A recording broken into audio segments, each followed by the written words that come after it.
Doctor बाबा साहब अम्बेडकर की एक बात मुझे याद आ रही है,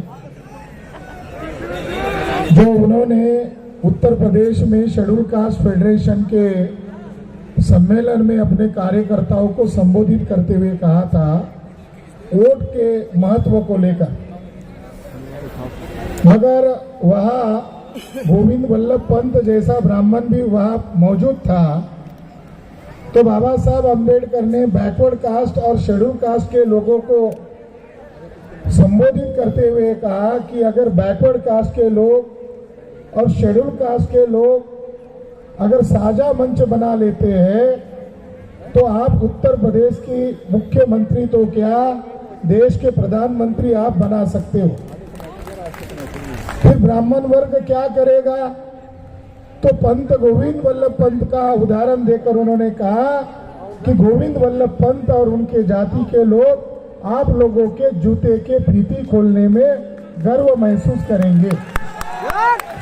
बाबा साहब अम्बेडकर ने जो लोगों को वोट का महत्व सीधे भाषा में समझ में आ सकता है, उस भाषा में संवैधानिक तरीके से समझाया कि 3.5% लोग इस देश की शासक कौम नहीं बन सकती है।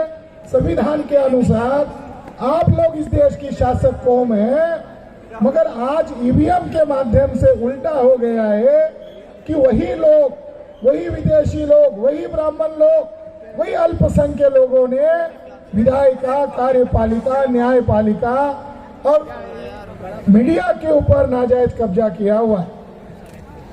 तो ये ईवीएम के कारण हो गया है। और ईवीएम का विरोध करने का मतलब ये संविधान को बचाना है। संविधान को बचाने के लिए माननीय मेश्राम साहब ने 2 बार ईवीएम भंडाफोड़ परिवर्तन यात्रा पूरे देश भर में चलाया था, और ये उनके जागृति का नतीजा है कि आप पूरे देश भर में ईवीएम के खिलाफ जनमत तैयार हो गया है। और आज का ये जो आंदोलन है, ये आंदोलन जन आंदोलन का एक आगाज है। दूसरा, जब बीजेपी के लोग घोटाला करके केंद्र में आए तो 2016 में मिस्टर कान, नीति आयोग का है, इसने ऐलान किया था कि बीजेपी सरकार का काम रोजगार देना नहीं है, अस्पताल चलाना नहीं है, स्कूल कॉलेज चलाना नहीं है।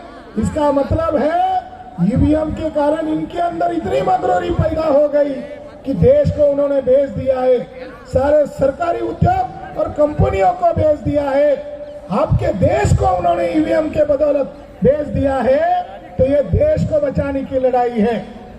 वो लोग धार्मिक उन्माद फैला रहे, ईवीएम उनके